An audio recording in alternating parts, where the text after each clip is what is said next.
ibinabalik ang ating kalooban at kaisipan sa panahong ito ng Adbyento o paghahanda natin para sa pagdating ng ating manunubos.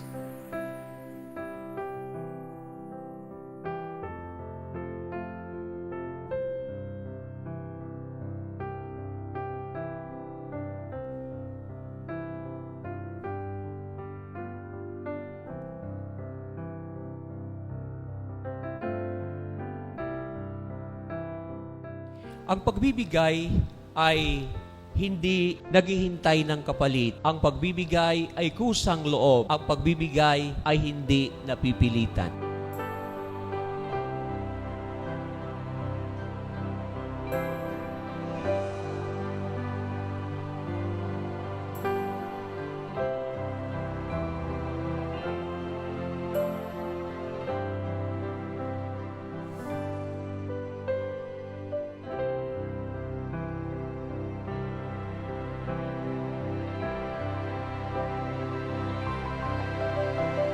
Sa mumunting mundo na ating ginagalawan, naway maging alingaw tayo ng naisabihin ng Diyos sa lahat ng tao. Sa ating lahat, mahal kita maging sino ka man.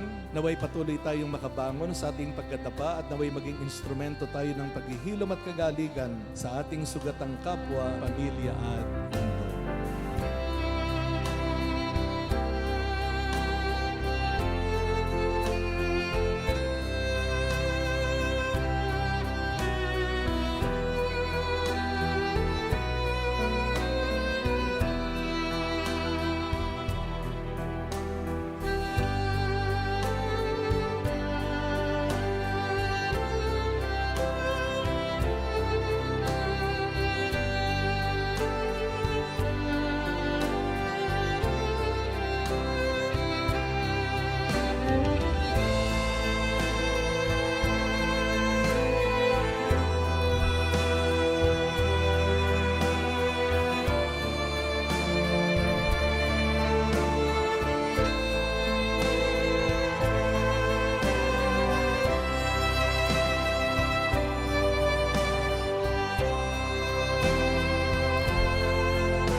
Walang dilim ng buhay ang hindi kayang itaboy ng liwanag ng Panginoon.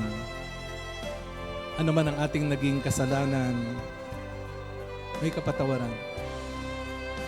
Ano man ang ating mga naging pagkakamali sa ating nakaraan, pwede nating itama sa awa at tulong ng Diyos.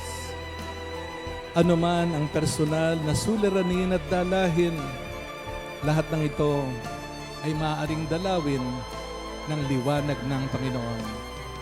At dahilan dito, lagi at laging may pag-asa.